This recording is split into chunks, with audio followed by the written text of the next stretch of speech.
Morning everyone, वर्दा world में आप सभी का स्वागत है। आज हम लोग करंट अफेयर का फुल डिस्कशन करेंगे और करंट अफेयर के साथ ही जो भी रिलेटेड स्टैटिक जीके आता है उसे भी हम सब कवर करते जाएंगे। तो आप लोग लास्ट तक सेशन में बने रहिए और अपने जरूरतमंद दोस्त सगे संबंधियों से सेशन को जरूर शेयर करें ताकि उनके आने वाले कॉम्पिटिटिव एग्जाम में उनको हेल्प मिले। तो चलिए हम अपने सेशन को स्टार्ट करते हैं।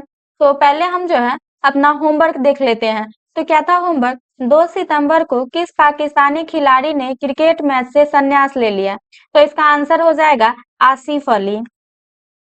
आसिफ अली इन्होंने केवल जो है 33 वर्ष की उम्र में जो है क्रिकेट से संन्यास ले लिए। ठीक है, ये जो है पाकिस्तान के एक आक्रामक बल्लेबाज के नाम से जाने जाते थे। आक्रामक बल्लेबाज के नाम से ये जाने जाते थे। आगे हम लोग जाने तो इन्होंने टोटल जो है ओडीआई जो मैच थे इन्होंने टोटल 21 खेले और इन्होंने टी20 मैच जो थे वो जो कितने खेले तो 58 टी20 मैच खेले। ठीक है, इसके बाद हम लोग अपने आज के करंट अफेयर की ओर चलते हैं और अपना करंट अफेयर देखते हैं। तो आज का हमारा पहला क्वेश्चन है, हाल ही में किस खरीफ सीजन 2025-26 के लिए एमएसपी के लिए समीक्षा जताई गई है? जिसमें ऑप्शन क्या है? कपास, धान, चना, क्या है? चना, बाजरा। तो इसका आंसर क्या हो जाएगा? इसका आंसर हो जाएगा कपास, ऑप्शन नंबर ए। ठीक है, आगे हम लोग एमएसपी के बारे में जानते हैं कि ये क्या है। सबसे पहले तो हम इसका फुल फॉर्म जानते हैं। तो इसका फुल फॉर्म हो जाता है मिनिमम सपोर्ट प्राइस। क्या होता है? मिनिमम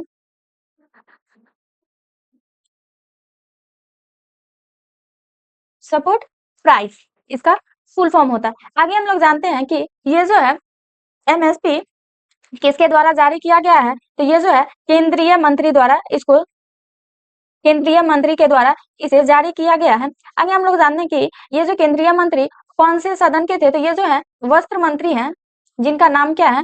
तो इनका नाम गिरिराज सिंह। क्या है? गिरिराज सिंह। गिरिराज सिंह के द्वारा जो है एमएसपी कपास के लिए जारी किया गया है। आगे इसमें है कि इसे कब जारी किया गया है? तो इसे जो है 2 सितंबर 2025 को जो है नई दिल्ली में इसे जारी किया गया है। कहाँ किया गया है? तो नई दिल्ली में। ठीक है, आगे हम लोग जानते हैं कि ये जो है इससे पहले भी इसे जारी किया गया था या पहली बार है? तो ये जो है मापदंड जो है ऐसा मापदंड पहली बार जो है कपास के लिए जारी की गई है।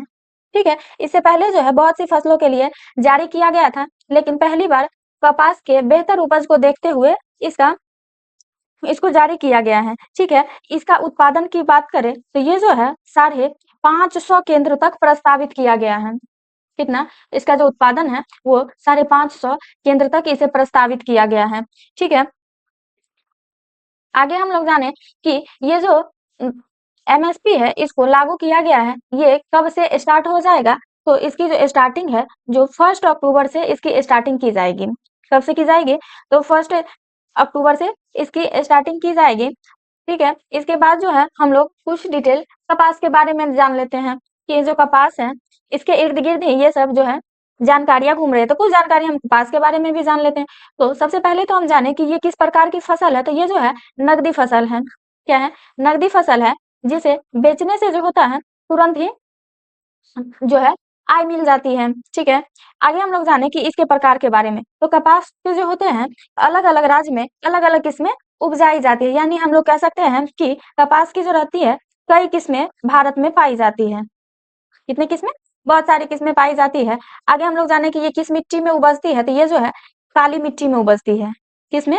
काली मिट्टी में इसकी जो होती है बेहतर पैदावार होती है। ठीक है, इसके बाद हम लोग कुछ जो है उत्पादक राज्य जान लेते हैं कि कौन कौन से राज्य में ये उपजते हैं। तो ये जो है कुछ देख लेते हैं। तो कौन सा? गुजरात में, इसके बाद महाराष्ट्र में, उसके बाद आंध्र प्रदेश में और तेलंगाना, पंजाब,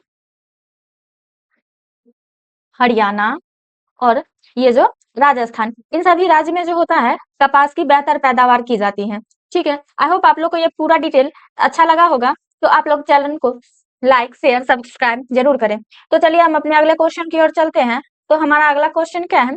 हाल ही में होने वाला कोयला मंत्रालय द्वारा कोयला और लिग्नाइट खदानों के लिए स्टार रेटिंग कार्यक्रम का आयोजन कहाँ किया जाएगा? जिसमें ऑप्शन है नैनीताल, महाराष्ट्र, त्रिपुरा और झारखंड। तो इसका आंसर क्या हो जाएगा? इसका आंसर हो जाएगा महाराष्ट्र। महाराष्ट्र में जो है कोयला और लिग्नाइट के लिए स्टार रेटिंग कार्यक्रम किया जाएगा। ठीक है, आगे हम लोग जाने कि ये जो है महाराष्ट्र के किस स्थान पर किया जाएगा? तो महाराष्ट्र के जो है मुंबई में किया जाएगा। ठीक है, जिसमें मुख्य अतिथि के रूप में कौन रहेंगे? तो मुख्य अतिथि के रूप में खान मंत्री कौन रहेंगे? खान मंत्री, जो कि कौन है? तो श्री जी किशन रेड्डी है। कौन है? श्री जी किशन रेड्डी, ये जो है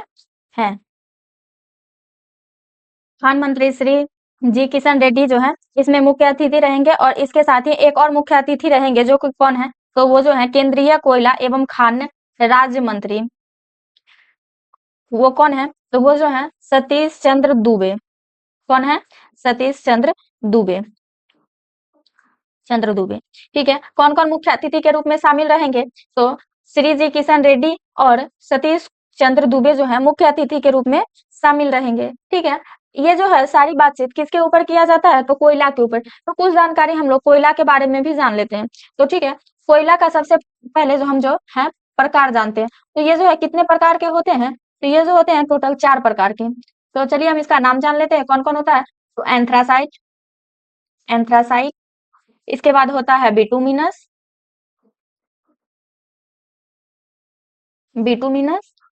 ठीक है, इसके बाद होता है लिग्नाइट और ये जो होता है पीट। ठीक है, इसमें जो होता है एंथ्रासाइट सबसे जो बेहतर क्वालिटी का कोयला होता है और ये जो पीट होता है ये सबसे निचले स्तर की कोयला होता है। ठीक है, इसके बाद हम लोग इसमें जानते हैं कि कोयला उत्पादन में जो है भारत कितने स्थान पे है? तो ये जो भारत है 5वें स्थान पर है। ठीक है, इसके बाद हम लोग जानते हैं कि कोयला उत्पादन में भारत के कौन से राज्य आते हैं? तो किस राज्य में सबसे अधिक कोयला मिलता है? तो ये जो है झारखंड में। कहाँ मिलता है? झारखंड में। ठीक है, इसी के साथ हम लोग आगे बढ़ते हैं और अपने अगले क्वेश्चन को देखते हैं। तो हमारा अगला क्वेश्चन क्या है? हाल ही में किस राज्य ने कुत्तों के प्रबंध के लिए नियम बनाए हैं? जिसमें ऑप्शन है राजस्थान, आंध्र प्रदेश, तमिलनाडु, उड़ीसा। तो इसका आंसर क्या हो जाएगा? राजस्थान। ठीक है, आगे हम लोग जानते हैं कि ये जो है कुत्तों के प्रबंध के लिए जो नियम बनाए गए हैं, ये नियम कब बनाए गए हैं? तो इसे जो है 22 अगस्त 2025 को बना के इसे लागू किया गया है। ठीक है, ये जो है काफी पहले से ही चर्चा में थे, लगभग 2024 से ही ये जो थे चर्चा में थे कि आवारा कुत्तों को जो है प्रबंधन की व्यवस्था किया जाए। ठीक है, जिसमें 22 अगस्त 2025 को जो है कहा गया कि जितने भी केंद्र शासित प्रदेश हैं सभी कुत्तों के प्रबंधन के लिए नियम बनाए, जिसमें से जो है राजस्थान पहला ऐसा राज्य बना जिन्होंने ये नियम का पालन किया। ठीक है, उन्होंने कुत्तों के कई सारे दवाई का प्रबंध किए और उसके लिए उसने कुत्तों के नसबंदी की भी प्रावधान किए। ठीक है, इसके बाद हम लोग आगे बढ़ते हैं और अपने अगले क्वेश्चन की ओर चलते हैं। तो हमारा अगला क्वेश्चन क्या है? हाल ही में सरकार ने आपदा प्रबंधन के लिए कौन सा दल का गठन किया है? जिसमें ऑप्शन है IMTCS, BDTS, SMCTS और OPDS। तो इसका आंसर क्या हो जाएगा? ए, यानी IMTCS। ठीक है, इसके बाद जो है हम इसका क्या है आपदा प्रबंधन के बारे में ये जो है गठन किया गया है। तो चलिए हम इसका पहले फुल फॉर्म देख लेते हैं। तो किसका फुल फॉर्म क्या होता है? तो इसका फुल फॉर्म होता है inter minstrel central team. Inter minstrel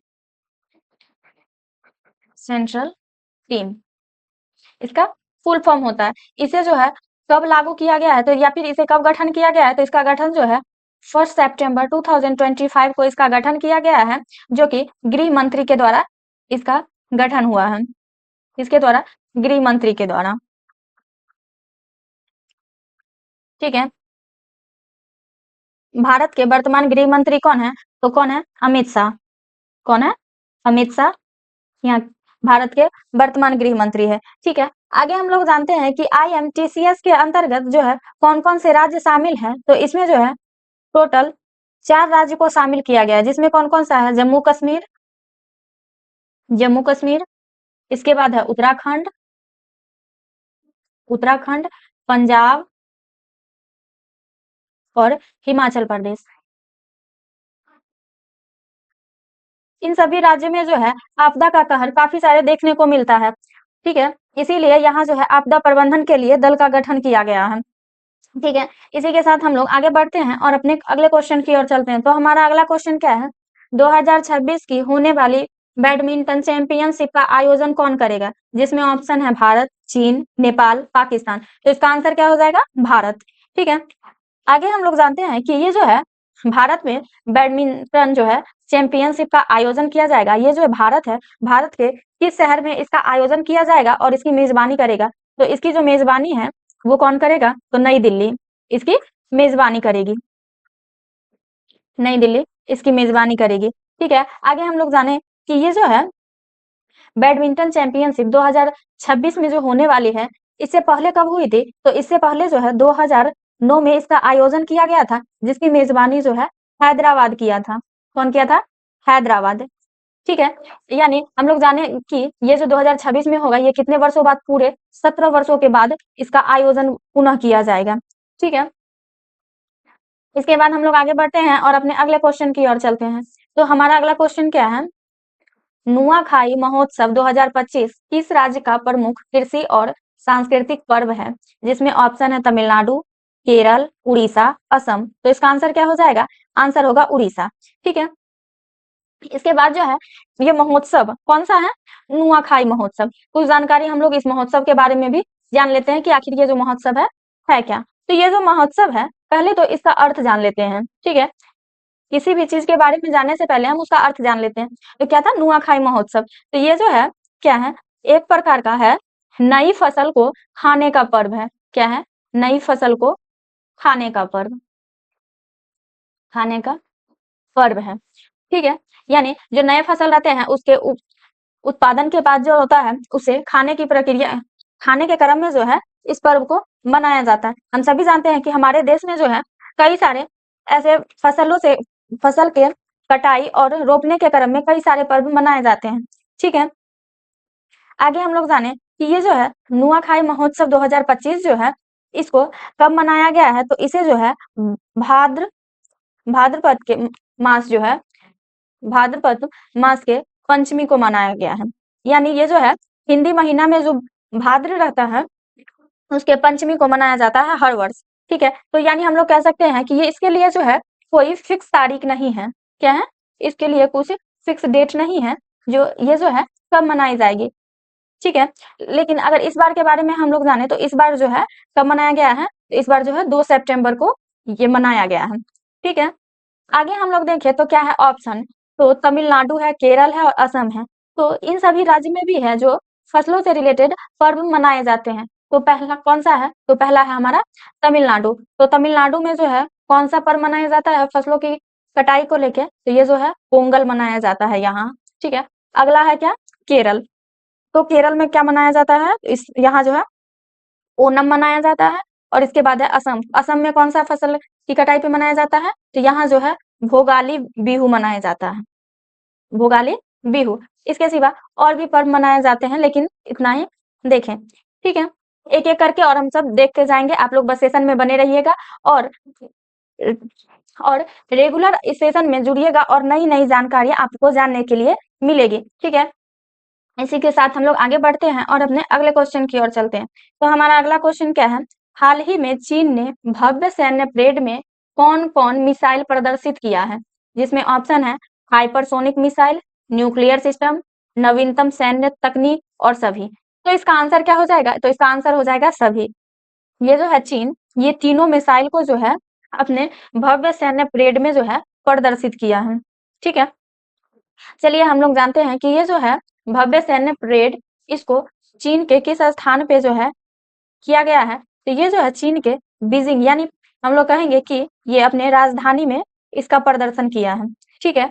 ये जो कि कब किया है? तो 3 सितंबर को। कब किया गया है? 3 सितंबर में, ठीक है। ये जो आयोजन किया गया है, ये जो है दूसरे विश्व युद्ध के 80वें वर्षगांठ पे किया गया है। कब किया गया है? दूसरे विश्व युद्ध के जो है 80वें वर्षगांठ के उपलक्ष्य में इसका आयोजन किया गया है। इसमें अगर उपस्थित सदस्य की बात करें तो इसमें जो है मुख्य अतिथि के रूप में कौन कौन से शामिल थे? तो इसमें जो थे कौन थे? एक्स जिनपिंग, एक्स जिनपिंग, इसके बाद व्लादिमीर पुतिन,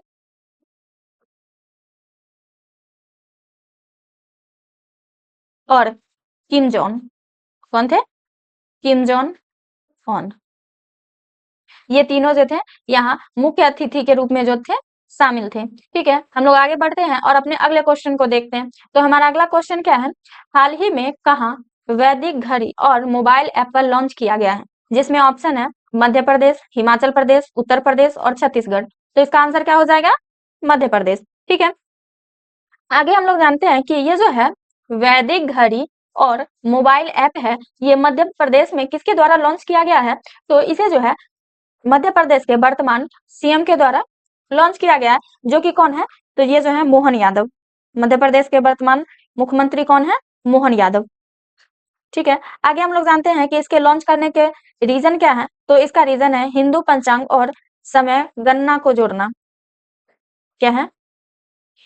हिंदू पंचांग और समय गणना को जोड़ना।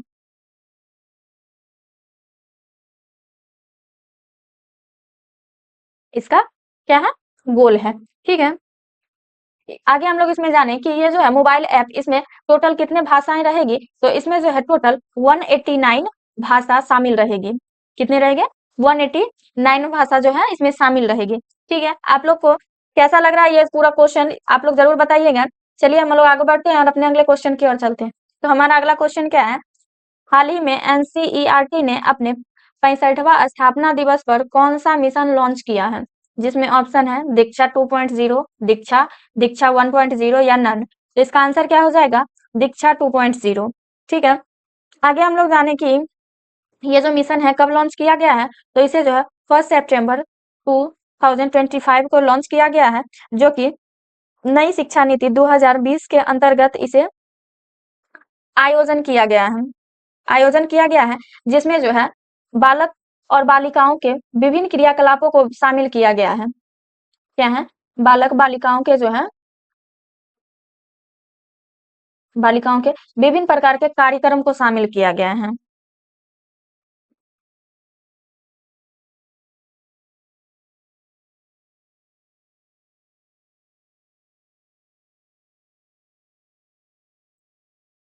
शामिल किया गया है।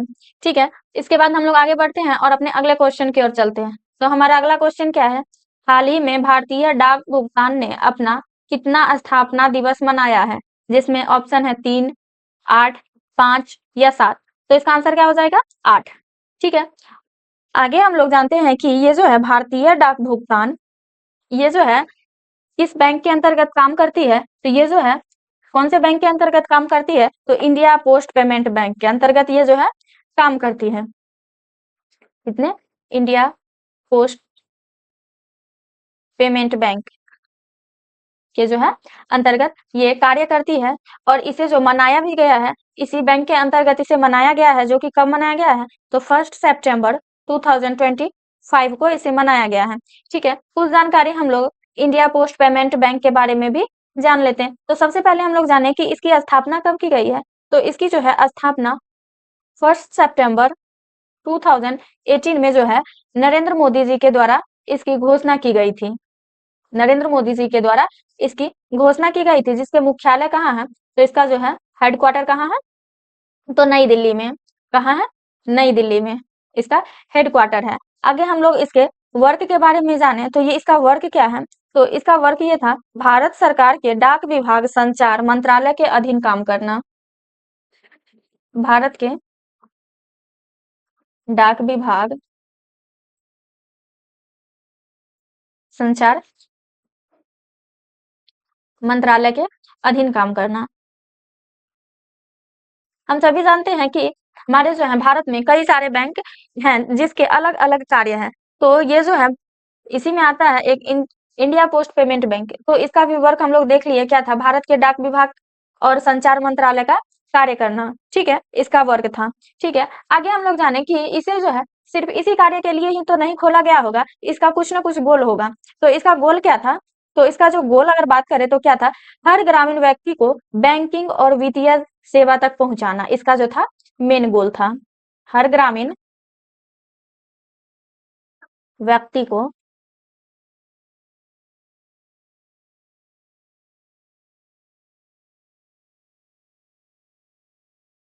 वित्तीय सेवा तक पहुंचाना इसका गोल था।